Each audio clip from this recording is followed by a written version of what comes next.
Well, hi everyone, and greetings from Northern Michigan. This is Bob the Science Guy. People sometimes ask me why I go on the talk shows like Jose J.G. Gonzalez and interact with flirts. Isn't it a waste of time? No, it's comedic gold, and it's a great source of ideas. And today's idea came from an interaction I had on Jose J.G. Gonzalez. Now, the second half of the inspiration came from an excellent video I looked at this morning from Hith. Hith was reviewing a video by our favorite example of argument from personal incredulity and Dunning-Kruger, also known as Jeranism. And Jeranism was saying that theoretical physics was not even real science, it was pseudoscience, and he did a whole video on that. But there was a section of that video that I found to be particularly interesting. Let me play it for you. It reminds me of a quote from Nikola Tesla, who of course was a real scientist, not a theoretical physicist, who said, "The scientists from Franklin to Morse were clear thinkers and did not produce erroneous theories. The scientists of today think deeply instead of clearly. One must be sane to think clearly, but one can think deeply and be quite insane.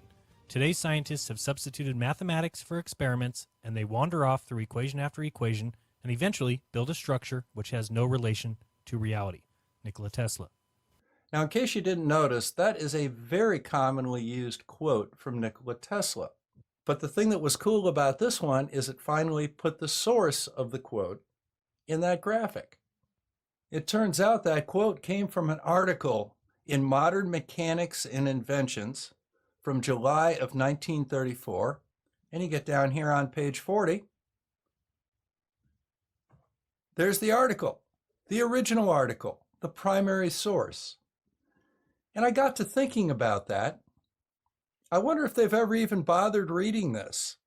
So I decided to read it myself. And when I got done, I could sum it up in 2 words. Oh my. So let's cue up the music and get started and show how a new series comes to light.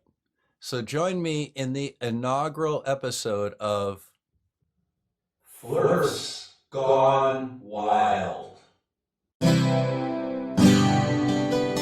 Nikola Tesla, the darling of the flat earth. He is their favorite scientist, and they quote him on a regular basis. Now, this article came about as a result of an interview with a journalist. When Tesla was 78, he had returned from Colorado Springs, where he had been working on his Tesla tower to put free energy out through the atmosphere and electrify the world without wires. This is his vision of what the future is going to look like. And he talks about a couple of things here, and I found that it was extremely interesting that the flat earthers picked this article to cherry pick a quote from Tesla about. So let's go over a couple of the things that Tesla was talking about in this article, and you can make up your own mind as to whether or not this helps the flat earth case or harms it. Now, in the first quote directly attributed to Tesla, on the front page of this article on page 40, he talks about rocket-powered machines obtaining the speed of 1 mile a second, or 3,600 miles per hour, through the rarefied medium above the stratosphere. Now, the rarefied medium above the stratosphere, what do you think he's talking about here? He knows that the stratosphere is very, very thin atmosphere. What's above that? Space, perhaps? And what do you travel in this rarefied medium with? Rockets.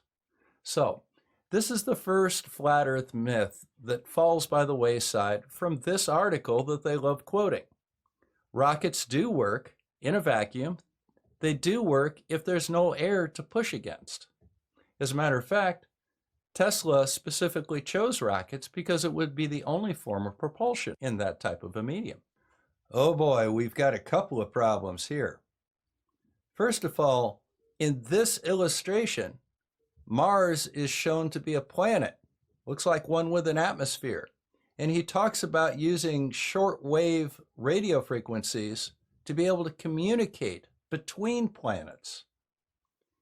And by the way, do you see how the Earth not only is a globe, it has an atmosphere, and the planets are viewed not as luminaries or lights in the sky, but actual physical objects in space?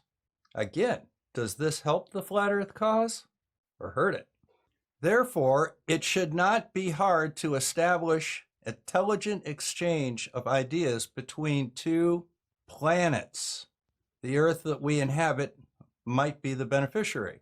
It's conceivable that there are civilizations on other planets far ahead of ours. He feels that radio communications could reach other planets, and if there are advanced civilizations on those planets, it would facilitate the exchange of ideas between us.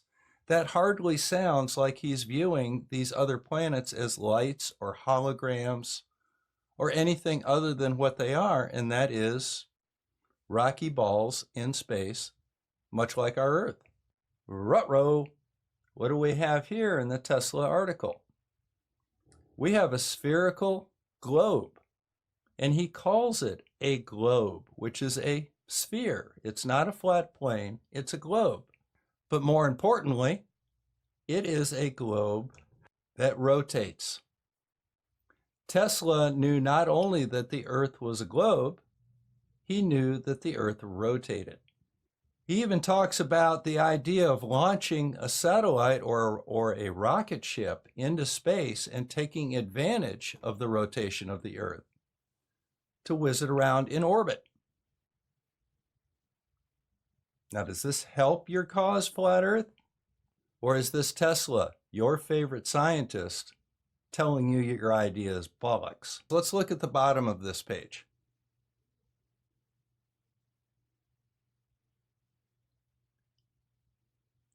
There's the Tesla quote that Jeranism just put out. Now, here's why I have a problem with Flat Earth, because in order to get that quote, they had to be on this page of the magazine. What's on the same page of the magazine?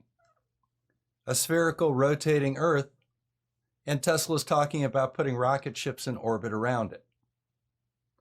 This is intellectual dishonesty. You guys are caught. This is cherry picking at its best. You can't take a quote down here and ignore the fact the Earth is a rotating sphere at the top of the same page, page 42. Do you think that people weren't going to catch this?